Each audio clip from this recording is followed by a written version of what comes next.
नमस्कार, मैं डॉक्टर सुशील कुमार सिंह आज एक ऐसे विषय पर चर्चा करूंगा जो पिछले 2 दिन में काफ़ी बड़ा कह सकते हैं एक तबाही, तूफान और भूकंप जैसा कुछ स्थिति पैदा कर दिया है। हालांकि शब्दों के आडंबर में विषयों को बड़ा बनाने का प्रयास होता है, लेकिन कभी कभी बगैर शब्द के ही विषय अपने आप बड़े होते हैं।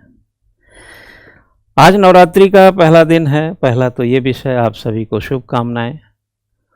दूसरा यह है कि सरकार ने 1 जुलाई 2017 से जो जीएसटी लागू किया था उसको आज से फिर से एक प्रकार से रिवाइज किया है और जीएसटी के जो 28% के स्लैब थे, कुछ 18%, 12 वाले 5 और कई चीज़ों को मुफ्त कर दिया, मतलब जीएसटी से मुक्त कर दिया।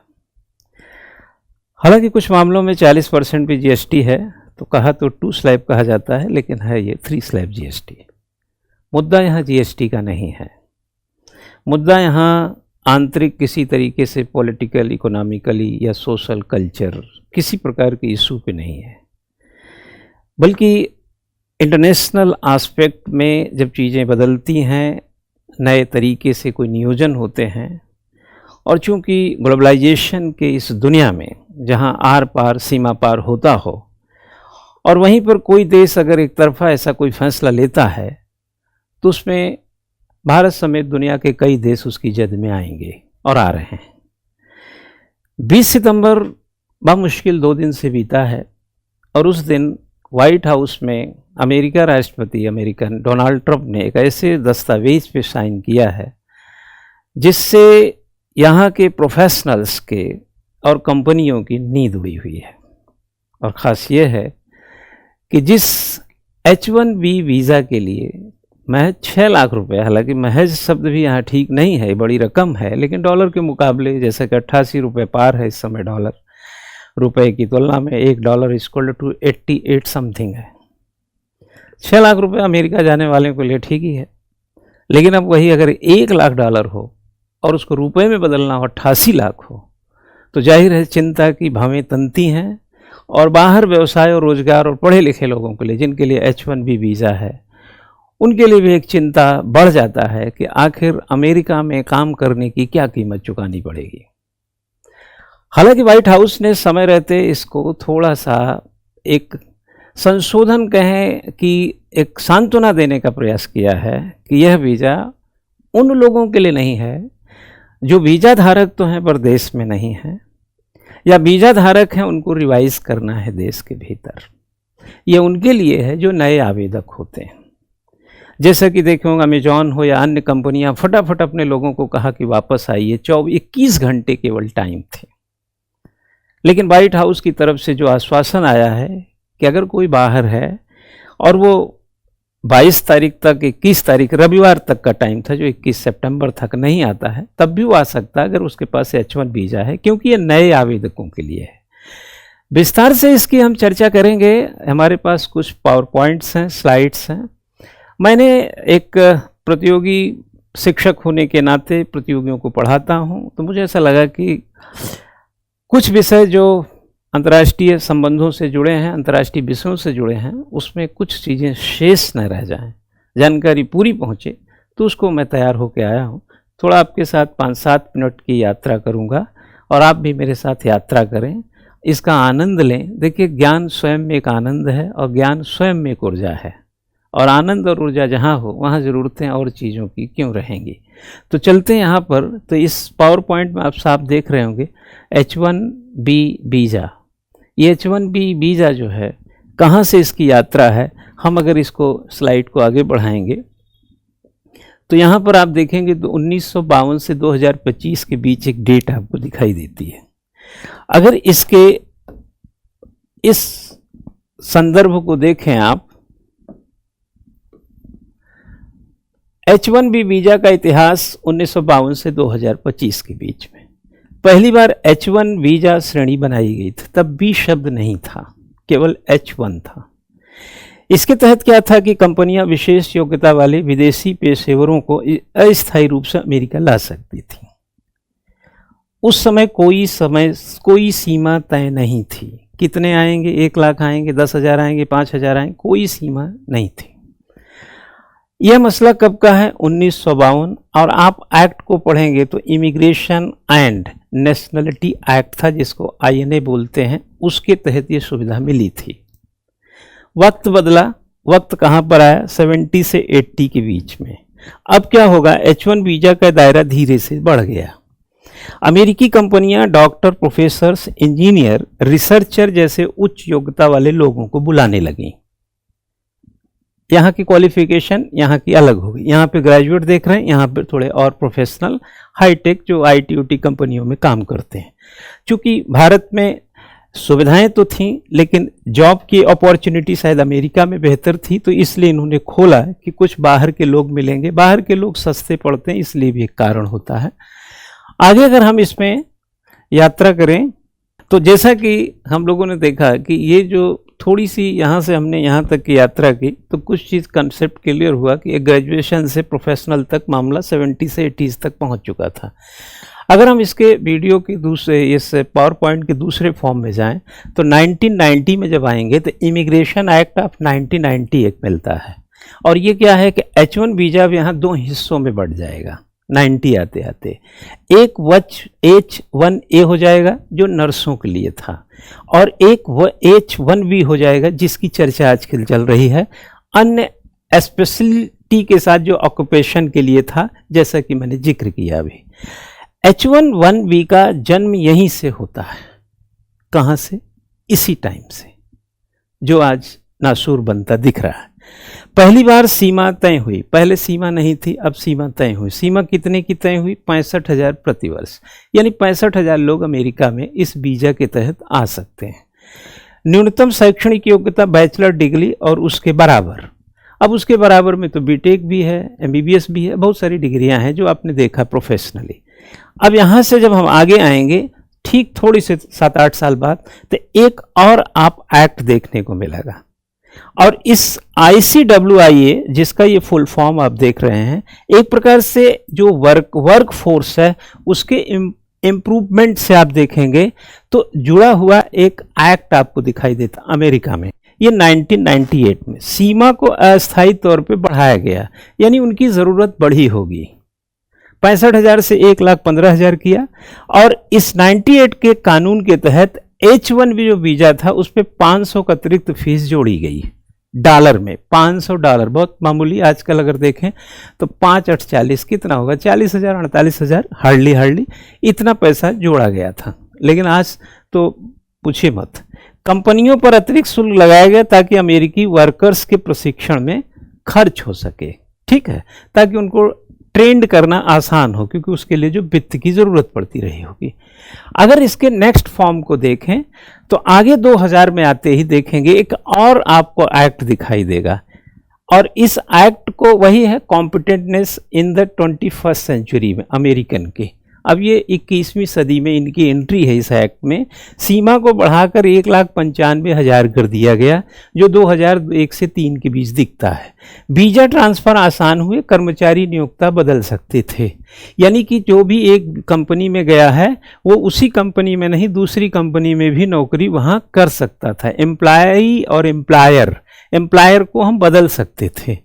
गैर सीमा कैटेगरी भी थी, कुछ जगह पे तो सीमा थी, बट गैर सीमा ये थी जैसे विश्वविद्यालय, रिसर्च संस्थान आदि में हम जा रहे हैं तो कितने भी लोग जाएं उसके लिए सीमा नहीं थी।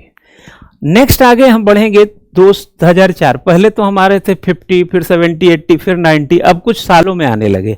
H1B वीज़ा रिफॉर्म एक एक्ट आता है, सीमा फिर से घटकर वहीं चली गई 65,000 जो हुआ करता था। फिर 20,000 अतिरिक्त वीज़ा US मास्टर डिग्री वालों के लिए आरक्षित किया गया।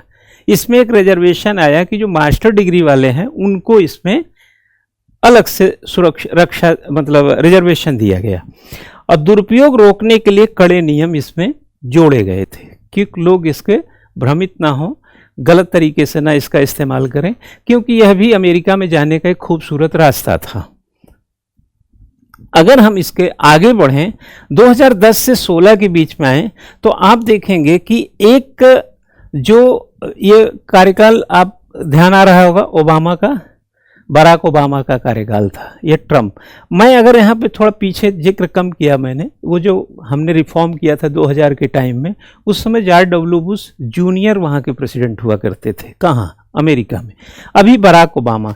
यहाँ पर आप देखेंगे तो एक citizenship and immigration service USCIS की निगरानी कड़ी कर दी गई। आपने कभी गौर किया होगा, लोग कहते हैं अमेरिका का वीज़ा मिलना बड़ा मुश्किल होता है, बड़ा मुश्किल होता है। यह बात ठीक है, इंग्लैंड का भी वीज़ा मिलना थोड़ा मुश्किल ही होता है। और लोग ऐसा कहते हैं कि अगर पासपोर्ट पर अमेरिका का ठप्पा लगा हुआ हो कि आप गए हैं, तो बाकी देश उसको देख कर ही ये सर्टिफाइड कर लेते हैं कि ये अमेरिका ने दिया है तो ठीक ही होगा। तो अब अमेरिका का हालत, इसीलिए लोग कहते हैं कि पासपोर्ट, दुनिया के पासपोर्ट में आपका पासपोर्ट किस तरह से जाना जाता है, किस नंबर पर, किस तरीके के सिटीजनशिप में कैसा एक भरोसा जताया जाता है, वो पासपोर्ट पर भी निर्भर करता है, नंबरिंग पे भी। इसका भी एक आता है इंडेक्स हमारे पास।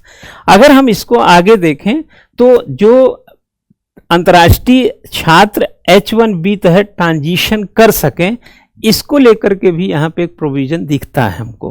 हालांकि ये थोड़ी माइन्यूट बातें हैं, लेकिन जो मोटी मोटी बातें हैं, अगर नीचे आएंगे तो एक पहला कार्यकाल जो ये 17 से 2000 के बीच में, ये ट्रंप का वो कार्यकाल है जहाँ से वीज़ा थोड़ा सा फिर से फोड़ा बनने लगेगा, H1B, और जो इस समय फुंसी से फुंसा हो चुका है।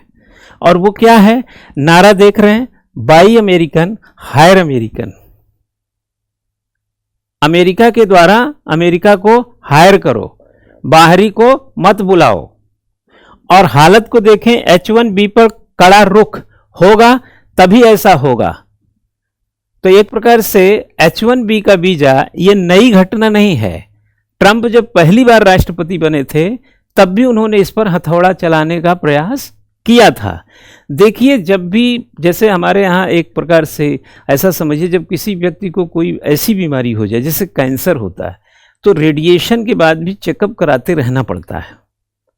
H1B का जो सिम्टम्स था वो पुराना है, बट उभरा यही ट्रंप के टाइम में, जब 17 में था, तो 17 से 25 के 8 साल के बाद ये फिर से जब उभरा है, तो यहीं पर आता है कि भारत की कूटनीति, राजनीति पर थोड़ी निगरानी बेहतर होती तो शायद ट्रंप को भी कुछ समझ में आता। वो, हालांकि ट्रंप एक ऐसे व्यक्ति हैं, मैंने कहा भी था कि थोड़ा भरोसा घट रहा है उन पे, जब देखो अनाप शनाप कुछ न कुछ वो करने पे लगे हैं। और भारत और अमेरिका के संबंध को, मैं तो इस पर लिख भी चुका हूँ अखबारों के लिए, वो गर्त में धकेल ही रहे हैं। और एक अच्छा मित्र दक्षिण एशिया में खो रहे हैं ट्रंप। और ये ट्रंप की, कह सकते हैं कि वो बदमिजाजी है जिसकी कीमत ट्रंप देर सवेर कहीं ना कहीं संबंधों की चूक के कारण चुकाएंगे। यहाँ पर आप देखें तो H1B पर कड़ा रुख, जाहिर सी बात है जब उनकी ये स्थिति है तो कड़ा रुख अपनाएंगे। अब इस कड़े रुख को यहाँ पर देखिए, 2021 से 2024 ये वो कार्यकाल है जो बाइडेन का हुआ करता था। 17 से 20 जनवरी 2021 से जो बाइडेन आए थे, और 20 जनवरी 2025 को जो बाइडेन गए थे, और वही 20 जनवरी से इनकी सत्ता आती है ट्रंप की। बामुश्किल अभी 9 महीने की सत्ता है। और इसके बीच खेल देखिए, H1B नियमों में थोड़ी राहत दी गई, थोड़ी सी राहत मिलती है। पेंडेमिक के बाद भी H1 वीजा की मांग तेज रही। 2023-24 में लगभग 4 लाख आवेदन मंजूर, जिनमें से अधिकांश रिन्यूअल थे। रिन्यूअल का मतलब है कि मैक्सिमम 6 साल और 3 साल के बाद रिन्यूअल अगर आप कराने जाते हैं तो आपको रिन्यूअल का भी फीस देना एक नए सिरे से हो जाएगा। तो उसमें आवेदन की संख्या अधिकांश थी। भारतीय सबसे आगे कितने थे? 73%। यानी पूरी दुनिया में अगर आप देखें तो 12% ही चीन था और 73% भारतीय थे। इससे एक अंदाज़ा आप इस बात से लगा सकते हैं कि चाइना पॉपुलेशन में लगभग हमारे बराबर है, थोड़ा हम उससे 4-6 लोग ज़्यादा हो गए हैं, लगभग बराबर मानिए, थोड़े से हम ज़्यादा हैं। लेकिन वो अमेरिका मोह उतना नहीं रखता जितना हमारे अंदर है। इससे साफ पता चलता है कि अगर भारत के भीतर स्किल, स्केल और इंफ्रास्ट्रक्चर पर हम पूरा ताकत लगाएं तो भारत, जो आत्मनिर्भर भारत की बात कही जाती है, उसकी न केवल ताकत बढ़ेगी बल्कि जो इमिग्रेट होते हैं, जो यहाँ से पलायन होता है, ब्रेन ड्रेन होता है, प्रतिभा बाहर जाती है, उसको भी रोकना आसान होगा। और अमेरिका जैसे मैकेनिज्म वाले कंट्री जो फर्स्ट थ्योरी पर काम करते हैं, फर्स्ट अमेरिका प्रथम के सिद्धांत पे जो काम करता है और समझता है कि हम एक पॉपुलेटेड कंट्री और हमारी मजबूरी है उसके यहाँ जाना, उसको भी हम सबक सिखा सकते हैं। लेकिन यह सोचना, बोलना और कर गुजरने का एक फ़र्क होता है, ये हमारी सरकारों को सोचना है। यहाँ पर आता है कि 2025 में क्या हुआ, अभी सितंबर 25 में बड़ा बदलाव। 19 सितंबर को प्रेसिडेंट ने एक प्रोक्लेमेशन, एक घोषणा किया। क्या घोषणा किया कि 21 सितंबर 25 से ये लागू हो जाएगा कि आप ये कि $1,00,000 अब आप H1B वीज़ा के लिए खर्च करने पड़ेंगे। कहाँ 6 लाख, कहाँ 88 लाख। $1,00,000 इक्वल टू 88 लाख, क्योंकि यही तो रोना है। डॉलर आज 25 रुपए के बराबर होता तो 25 लाख होता, 5 गुना अंतर होता तो 5 लाख होता, तो फर्क ही ना पड़ता। दिक्कत यही है ना कि डॉलर को संभालो, रुपए को संभालो, डॉलर की तुलना में इतना डिफरेंस क्यों? अगर डिफरेंस होगा तो उसको तो 1,00,000 लग रहा है, 88 लाख तो हमारे लिए हो रहा है। नया शुल्क, नया H1 आवेदन करने पर 1,00,000 अतिरिक्त शुल्क। रिन्यूअल एक्सटेंशन पर यह लागू नहीं है, रिन्यूअल कराएंगे नहीं लागू है। नेशनल इंटरेस्ट छूट का विकल्प रखा गया है। कंपनियों को उच्च वेतन, उच्च कौशल वाले कर्मचारियों को प्राथमिकता देने के लिए बाध्य करना।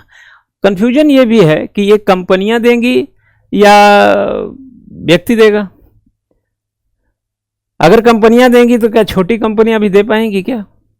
कुछ तो देंगी, कुछ नहीं देंगी। और अगर व्यक्ति को देना है तो 88 लाख रुपया रिन्यूअल करने के लिए लगे या 88 लाख रुपया आवेदन के समय लगे, तो ज़रा आप सोचिए कि कमाएंगे क्या? ये तो वीज़ा वाले को भी भरते रह जाएंगे। ये तो वही बात है कि हमको गिफ्ट में कार मिली, लेकिन कार की कीमत इतनी थी टैक्स कि वो गिफ्ट, वो उससे 10-25 लाख की कार थी और 30 लाख टैक्स था उसमें लाने का, वो उसका किराया था। तो हमने क्या किया, उसको कार ही छोड़ दिया। कितना किराया क्या लगाना, इससे बढ़िया 5 लाख तो बच रहा है कम से कम। ठीक है, यहाँ पे देखते हैं। वर्तमान परिदृश्य में चलेंगे तो नए आवेदक अब H1B लेना बहुत महंगा हो गया उनके लिए। फर्क को देखिए वर्तमान पर। छोटे व्यवसाय और IT कंपनियां नए H1B को 2 बार सोचेंगी, कम से कम 2 बार सोचेंगी, करें ना करें। पुराने H1B पर रिन्यूअल एक्सटेंशन पर असर नहीं। अगर आपने पहले से लिया है तो दिक्कत नहीं है, बढ़ा है बट आपके लिए नहीं बढ़ा है। यात्रा और री एंट्री सामान्य रूप से संभव रहेगी। भारतीय IT सेक्टर, ये जितनी भी देख रहे हैं, विप्रो, TCS या इन्फोसिस जैसी कंपनियां सबसे ज़्यादा प्रभावित होंगी। काम का एक बड़ा हिस्सा भारत में ही शिफ्ट हो सकता है। नैस्कॉम ने कहा है कि पुराने धारकों के पर नियम न लगने से राहत है, जो पुराने वाले हैं उन पर नियम नहीं लगेगा, थोड़ी राहत है। लॉटरी सिस्टम में उच्च वेतन वालों को प्राथमिकता दी जाएगी। और प्रीवेलिंग वेजेस यानी न्यूनतम वेतन और भी बढ़ सकता है। अमेरिकी कंपनियों पर दबाव के वे स्थानीय कर्मचारियों को ज़्यादा अवसर दें। एक प्रकार से बाहर इतना पैसा खर्च करके बुलाएंगे से बेहतर है ना बुलाएं और स्थानीय लोगों को काम मिलेगा। दरअसल ट्रंप यही चाहता भी है कि स्थानीय लोगों से काम करें। और आपको याद होगा कि एक बार उसके सीनेट ने कहा था कि हम भारत की अर्थव्यवस्था को रगड़ के रख देंगे। बहुत सारे लोग यहाँ से कमाते हैं और बहुत सारा पैसा भारत भेजते भी हैं। अभी आपने सऊदी अरब और पाकिस्तान के टाई अप को देखा। हालांकि भारत यहाँ पर कूटनीतिक तौर पर सफल दिखाई दे रहा है। अभी 2-3 दिन में जो उसने किया है कि बहुत सारे लोग सऊदी अरब कमाने जाते हैं और वहाँ से पैसा भेजते हैं। अगर ऐसे समीकरण बिगड़ते रहें तो बाहर की जो मुद्राएं कमा के आती हैं उन पे थोड़ा सा खतरा होगा। और देश में बेरोजगारी, इन्फ्लेशन आप जानते हैं कितने कदर बढ़ा हुआ, तो कुछ लोग बाहर जाके इसको बैलेंस भी कर रहे होते हैं। नेक्स्ट में देखेंगे दुनिया के अन्य देशों पर। अगर इसके असर को देखें तो भारत पे तो है ही, दुनिया पे देखें 73%। भारत पे दुनिया के अन्य देशों पर असर देखें तो रोकथाम वाले वक्त में टैलेंट शिफ्ट हो सकता है। भाई जो अमेरिका जाता है यूरोप जाने लगेगा, किसी और देश में जाने लगेगा, तो इससे जो अगल बगल के देश हैं कहीं पर अगर ये सुविधाएं हैं तो वे बढ़ सकती हैं। तो यह चीज़ जो है शिफ्ट हो सकता है। वैश्विक टैलेंट प्रतिस्पर्धा तेज होगी।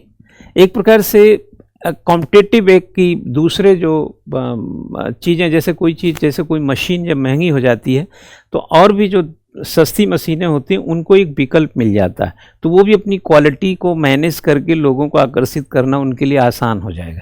अमेरिका की मोनोपोली, माना चलो ये महंगा है, अगर वो मोनोपोली उसकी टूटती है तो यूरोप के कई देश हैं जो कामगार को सस्ते तरीके से और अच्छे तरीके से चाहेंगे, क्योंकि इतना तो ज़रूर ध्यान रखिएगा कि चाहे कनाडा हो चाहे यूरोपीय देश हो, सस्ते वर्कर्स इंडिया में ही हैं। और इसमें भी कोई डाउट नहीं है कि भले ही हम विदेश में किसी भी देश में नौकरी करते हों, या यहाँ के लिए बेहतर है कि हम वहाँ रहते हैं और काम करते हैं, लेकिन वो वहाँ के लिए बेहतर है कि हमारे यहाँ इंडिया के लोग आके यहाँ सर्विस देते हैं, क्योंकि वहाँ उनकी ज़रूरत है और यहाँ से जाना मेरी ज़रूरत है। तो एक दूसरे की ज़रूरतें हैं, कोई किसी पर एहसान नहीं कर रहा है। भारतीय अगर अमेरिका जाते हैं, कनाडा जाते हैं, यूरोपीय देशों में जाते हैं तो कोई वो हम पर एहसान नहीं करते हैं। उनको सस्ता बेहतर रोज़गार मिलता है, टैलेंट मिलता है, बहुत ही खूबसूरत एक अच्छा उनके काम करने के सलीके और तौर तरीके मिलते हैं, उनके नियमों के पालन करने वाले मिलते हैं। बहुत कम ऐसे अवसर आते हैं जब वहाँ पर, क्योंकि वहाँ के रूल वगैरह बताते हैं बड़े सख्त हैं। और हमारे यहाँ से अगर वो जाते हैं तो हमारे यहाँ भी रोज़गार की जो फैली हुई एक प्रकार से व्यवस्था के बीच से कुछ लोगों को रोज़गार देने की हमारी ज़रूरत भी ख़त्म हो जाती है। तो बैलेंस दोनों तरफ से चाहिए। भारत के नज़रिए से जाहिर है नकारात्मक पक्ष होगा, लेकिन पूरी तरह नकारात्मक नहीं है, क्योंकि हर चीज़ का एक अच्छा निष्कर्ष भी निकाला जा सकता है। तो इसके पीछे भी रीजंस हैं। तो कुल मिला के कहने का मतलब है कि जो यह वीज़ा प्रणाली अभी डोनाल्ड ट्रंप ने शुरू करने का प्रयास किया है, हमें ऐसा लगता है कि इतनी अद्भुत तरीके से जो फीस बढ़ाई गई है और इसमें देर सवेर एक अच्छा अमेंडमेंट देखने को मिलेगा, क्योंकि सनसनी एक अलग चीज़ होती है और सनसनी के बीच से गुजर करके एक शांत भाव से मंजिल को बना लेना, मंजिल को उगा लेना उस रास्ते पे थोड़ा कठिन होता है। इसलिए मुझे ऐसा लगता है कि डोनाल्ड ट्रंप की एक फितरत हो गई है, टैरिफ वार करो, कभी ट्रंप वार करो, कभी दुनिया से झगड़े मोल ले, कभी इंडिया को बैलेंस काउंटर करने के लिए चाइना से दुश्मनी, और इंडिया से तो पाकिस्तान की तरफ चले जाओ। उनकी फितरत का कुछ पता नहीं है। इसलिए H1 वीज़ा पर भी अभी पूरा भरोसा नहीं हो रहा है कि ये लंबा टिकाऊ गेम ट्रंप का होगा, क्योंकि वहाँ की अर्थव्यवस्था पर निर्भर करेगा और यह भी निर्भर करेगा कि किस तरीके से अमेरिका के लोग इसको टॉलरेट करते हैं। तो यही समझने समझाने की थोड़ी हमें लगी ज़रूरत, तो मुझे लगा कि इस पे आप लोगों से भी डिस्कशन कर लेना चाहिए। Thank you very much.